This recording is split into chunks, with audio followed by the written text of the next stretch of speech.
সচিবালয়ে হঠাৎ করে আগুন লেগে গেল।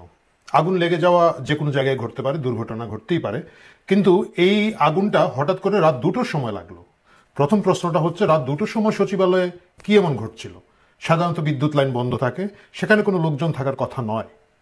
তারপরেও আগুনটা লেগে গেল সচিবালয়ে। কখন? যখন সচিবালয়ে একটা বড় অস্থিরতা তৈরি হয়েছে, এবং সেই অস্থিরতার সাথে সাথেই এই আগুনটা খুব রহস্যজনক। আগুনটা কোথায় লাগলো আপনারা দেখেন। যে ভবনে আগুনটা লাগলো সেই ভবনে কোন কোন মন্ত্রণালয় এবং তাদের উপদেষ্টা কারা, প্রথম কোথায় আগুন লেগেছিল, এই আলাপটা যদি হয় তাহলে নিশ্চিত আমাদের অনেকেরই ভুরু কুঁচকে যাবে। এই যে ভবনটাতে আগুনটা লেগেছে প্রথমে, সেই ভবনে কোন কোন মন্ত্রণালয়ের বড় অফিস আছে? যুব ক্রীড়া মন্ত্রণালয়। যুব ক্রীড়া মন্ত্রণালয়ের উপদেষ্টাকে আসিফ মাহমুদ সজীব ভুইয়া, আমাদের একজন ছাত্র সমন্বয়ক, যিনি এই বিভাগের উপদেষ্টা। আর কোন বিভাগ আছে এখানে? ডাক, টেলিযোগাযোগ ও তথ্য প্রযুক্তি মন্ত্রণালয়। ভালো কথা, এর উপদেষ্টাকে? এর উপদেষ্টা হচ্ছে নাহিদ ইসলাম, আমাদের আরেকজন শিশু উপদেষ্টা, ছাত্র কোটায়, যিনি এই সরকারের সাথে আছেন। ওকে, ভালো কথা। আর কোন মন্ত্রণালয় আছে? হ্যাঁ, স্থানীয় সরকার, পল্লী উন্নয়ন এবং সমবায় মন্ত্রণালয় আছে এখানে। উপদেষ্টাকে আসিফ মাহমুদ সজীব ভুইয়া। এবং সেখানে আরো অন্যান্য অফিসের ছোট ছোট কিছু মন্ত্রণালয়ের ছোট ছোট অফিস আছে। এখানে শ্রম কর্মসংস্থান মন্ত্রণালয় আছে, উপদেষ্টা এম শাকাত হোসেন ব্রিগেডিয়ার। কিন্তু মূলত খুব অবাক হওয়ার বিষয় হচ্ছে, আমাদের দুইজন ছাত্র প্রতিনিধি সরকারে আছেন উপদেষ্টা হিসেবে, এবং আগুনটা সেই মন্ত্রণালয়ে লাগলো, এবং সেই আগুনটা লাগলো রাত 2টোর সময়। খুব অবাক হওয়ার বিষয়। এবং একই সাথে এই জায়গাগুলো আমাদেরকে নতুন করে প্রশ্নের মুখোমুখি করছে, সচিবালয়ে কি হচ্ছে। আপনারা জানেন যে এই আগুনটা যখন লাগে এর কিছুক্ষণ আগে, মানে আগের দিন, সচিবালয় ফুসে উঠেছে। অ্যাডমিন ক্যাডারের লোকজন একটা বিশাল জনসভা করে, মানে সভা করেছেন, এবং সেই সভা থেকে তারা 48 ঘন্টার মধ্যে জনপ্রশাসন সংস্কার কমিশনের প্রধান যিনি আছেন তার অপসারণ দাবি করেছেন। আমি যদি একটু খবরটা থেকে পড়ি তাহলে আপনারা বুঝবেন। আগামী 48 ঘন্টার মধ্যে জনপ্রশাসন সংস্কার কমিশনের প্রধান আব্দুল মুঈদ চৌধুরীর পদত্যাগ বা অপসারণ দাবি করেছেন প্রশাসন ক্যাডারের সাবেক, কথাটা খেয়াল রাখবেন, সাবেক এবং বর্তমান কর্মকর্তারা। এরা কারা? এখানের মধ্যে অনেক গুরুত্বপূর্ণ লোকজন আছেন, আমরা দেখতে পাচ্ছি। ঢাকার জেলা প্রশাসক, ঢাকার যিনি ডিসি, তিনি নিজে মিটিংয়ে উপস্থিত ছিলেন। সবগুলা জেলার, অধিকাংশ জেলার, বড় বড় জেলার জেলা প্রশাসকরা সেখানে মধ্যে উপস্থিত ছিলেন, অনলাইনে বা ভার্চুয়ালি। এবং এখানের মধ্যে বলা হয়েছে, আমি প্রথম আলো সংবাদ থেকে যদি পড়ি, এরকম পরিস্থিতিতে আজ বড় রকমের প্রতিবাদ সভা করলেন প্রশাসন ক্যাডারের বর্তমান ও সাবেক কর্মকর্তারা। এতে বর্তমানে কর্মরত কনিষ্ঠ কর্মকর্তা থেকে শুরু করে সচিব পর্যন্ত কর্মকর্তারা উপস্থিত ছিলেন। সাবেক কর্মকর্তাদের মধ্যে 1973 ব্যাচের কর্মকর্তা পর্যন্ত প্রতিবাদে অংশ নেন। মানে যারা প্রায় 50 বছর আগে ব্যাচ, সেই ব্যাচের কর্মকর্তারাও এখানে উপস্থিত ছিলেন। এবং প্রথম আলো বলছে, কর্মকর্তাদের উপস্থিতিতে বিয়াম মিলনায়তন কানায় কানায় পূর্ণ ছিল। ঘটনাটা আপনারা একটু খেয়াল করে দেখুন। গোটা অ্যাডমিনিস্ট্রেশন, গোটা প্রশাসন একসাথে এই সরকারের বিরুদ্ধে ফুসে উঠেছে। কেন ফুসে উঠেছে? সাদা চোখে দেখলে মনে হবে যে এই সংস্কার এরা চায় না, কিন্তু আসলে এই জিনিসটা হচ্ছে এই সরকারের একটা কুরাজনীতির অংশ। তারা প্রশাসনের মধ্যে একটা অস্থিরতা তৈরি করার জন্য স্বয়ংক্রিয়ভাবে উস্কানি দিচ্ছে। আপনারা বলবেন যে সংস্কার তো ভালো জিনিস, সংস্কার হওয়া উচিত, কিন্তু আমার প্রশ্ন হচ্ছে যে সংস্কারের কথা এখানে এসেছে, সেই সংস্কার কিভাবে জনমানুষের কল্যাণে কাজে লাগবে, সাধারণ মানুষের সার্ভিসের কি পরিবর্তন হবে, এই সংস্কারের সাথে তার কিন্তু কোনো সংশ্লিষ্টতা নাই, সম্পর্ক নাই। আমরা দেখতে পেয়েছি আব্দুল মুঈদ চৌধুরী, যিনি একই সাথে আরেকটা পদ নিয়েছেন, বিমানের, সম্ভবত উনি চেয়ারম্যান হয়েছেন, সবকিছু তারা দখল করতে চান। এবং কিছুদিন আগে আমরা দেখেছি আরেকটা বাচ্চা উপদেষ্টাকে নিয়ে এসে ওনারা সাংবাদিকদেরকে ধমক দিচ্ছেন। ওই বাচ্চা উপদেষ্টা সাংবাদিকদের বলছেন, আপনারা এখানে অনেক লেখাপড়া করে আসা উচিত ছিল, প্রশাসন বোঝা উচিত ছিল।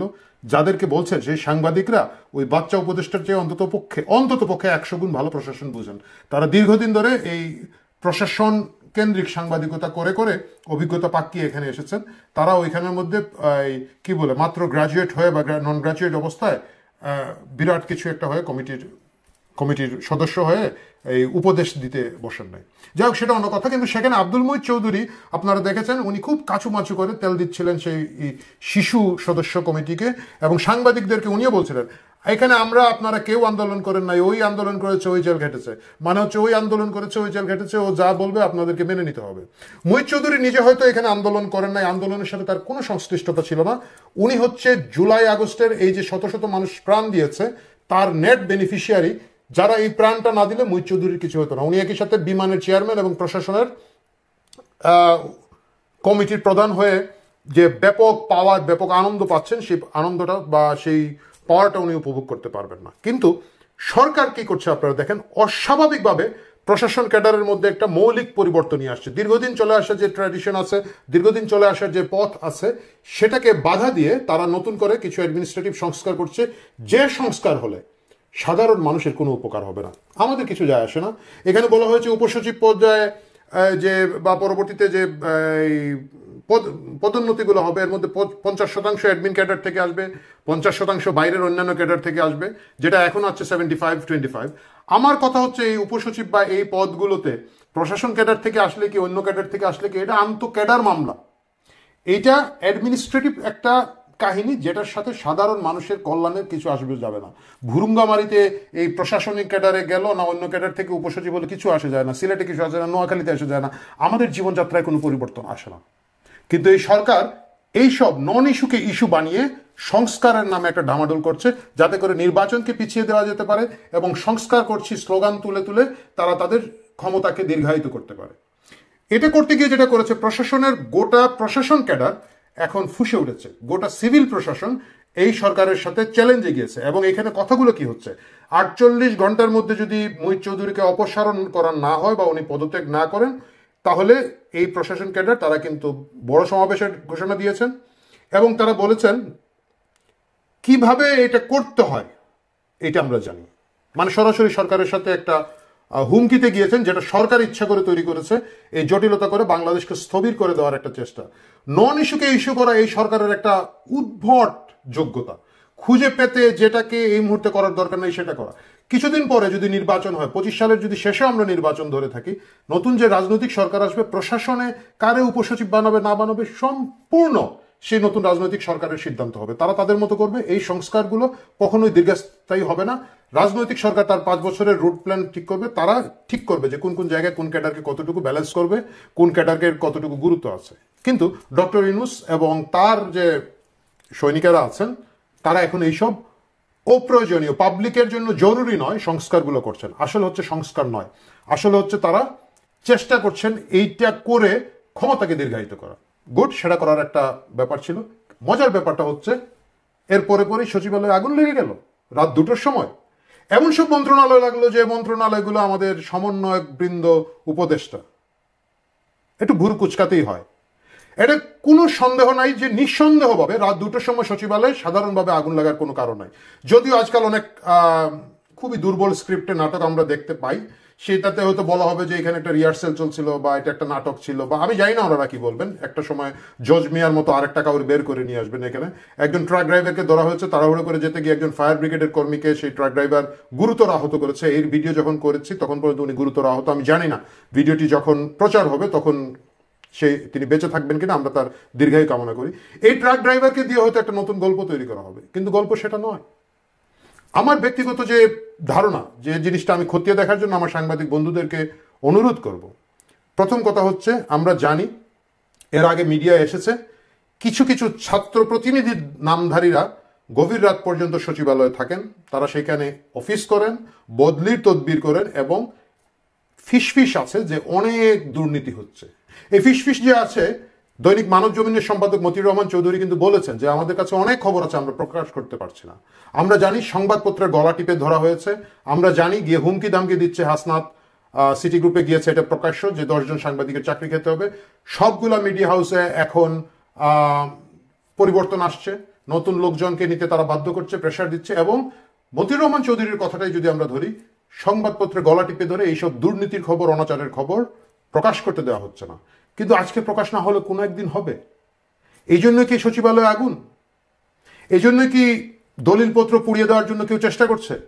আমি অন দ্য রেকর্ড বলি, আমি বলছি না কে দুর্নীতি করছেন, সেটা ভবিষ্যতে তদন্তে দেখা যাবে আদৌ কেউ করেছেন কিনা, করে থাকলে তারা করেছিলেন, কারা করেছিলেন। কিন্তু সচিবালয়ে রাত 2টোর সময় কোনো লোক কি করছিল, কিভাবে আগুনটা লাগলো? বিদ্যুৎ বন্ধ থাকে, সেখানে সচিবালয়ের অফিসে নিশ্চয়ই গ্যাসের লাইন থাকে না, শর্ট সার্কিটের সম্ভাবনা নাই, কখনোই আমরা শুনি নাই এরকম কিছু। এটা একটা খুব সিকিউরড বিল্ডিং, এখানে যে কেউ চাইলেই গিয়ে যে ওখানের মধ্যে সিগারেট খেয়ে আগুন লাগিয়ে ফেলতে পারবে তা না। তাহলে এই আগুনটা কে লাগিয়েছিল? এবং একই সাথে যখন প্রশাসনের ক্যাডার ভিত্তিক যে আন্দোলন শুরু হয়েছে, এই দোষারোপ কি তাদেরকে করা হবে? এই দোষারোপ তাদেরকে করার একটা সম্ভাবনা আছে। প্রিয় দর্শক, আপনারা যদি খেয়াল করে থাকেন, এই বিভিন্ন টেলিভিশন চ্যানেল যখন এটা লাইভ করছে, সোশ্যাল মিডিয়ার নিচে দেখবেন প্রচুর প্রচুর কমেন্ট আসা শুরু হয়েছে। এটা আওয়ামী লীগ করেছে, এটা শেখ হাসিনার লোক করেছে, এটা আওয়ামী লীগের সাপোর্টাররা করেছে। যারা এই কমেন্ট করছে তাদের প্রোফাইলে গিয়ে দেখবেন এর অধিকাংশ প্রোফাইল লক করা, রহস্যজনক প্রোফাইল। এর মানে হচ্ছে ক্যাম্পেইনটা যখনই আগুন লাগানো হয়েছে তখনই একটা প্রস্তুতি নেওয়া হয়েছিল, এবং সেই প্রস্তুতি দিয়ে দ্রুত কমেন্ট করে এই জিনিসটাকে আওয়ামী লীগের ঘাড়ে ফেলে দেওয়ার একটা বুদ্ধি করা হচ্ছে। এই বুদ্ধির মাধ্যমে প্রশাসনে কর্মকর্তারা যে আন্দোলন শুরু করেছেন, যেটার যৌক্তিক কারণ আছে, সেটাকে বাধাগ্রস্ত করার একটা চেষ্টা আছে। এই যে শিশু সুলভ রাজনীতি করা, এই যে কুরাজনীতি করা, আমার ধারণা ভবিষ্যতে এই জিনিসগুলো আরো অনেক পরিষ্কার হবে। আমরা জানি না সচিবালয়কে আগুন লাগিয়েছে, আমরা নিন্দা জানাই। আমরা চাই প্রকৃত তদন্ত করে দোষী ব্যক্তিদেরকে শাস্তি দেওয়া হোক। আমাদের শিশু উপদেষ্টাদের বিশাল মন্ত্রণালয়ে কে আগুন লাগিয়েছে সেটার জবাবদিহি সচিবালয়ে যারা আছেন তাদেরকে করতে হবে। হয়তো শিশু উপদেষ্টাদেরকে আজকে না হোক কালকে করতে হবে। সবকিছু ভেবে চিন্তেই আমার মনে হয় পদক্ষেপ নেওয়াটা সকলের জন্য ভালো হবে। দর্শকবৃন্দ, অন্য পর্বে অন্য কিছু নিয়ে কথা হবে। ভালো থাকুন, ধন্যবাদ।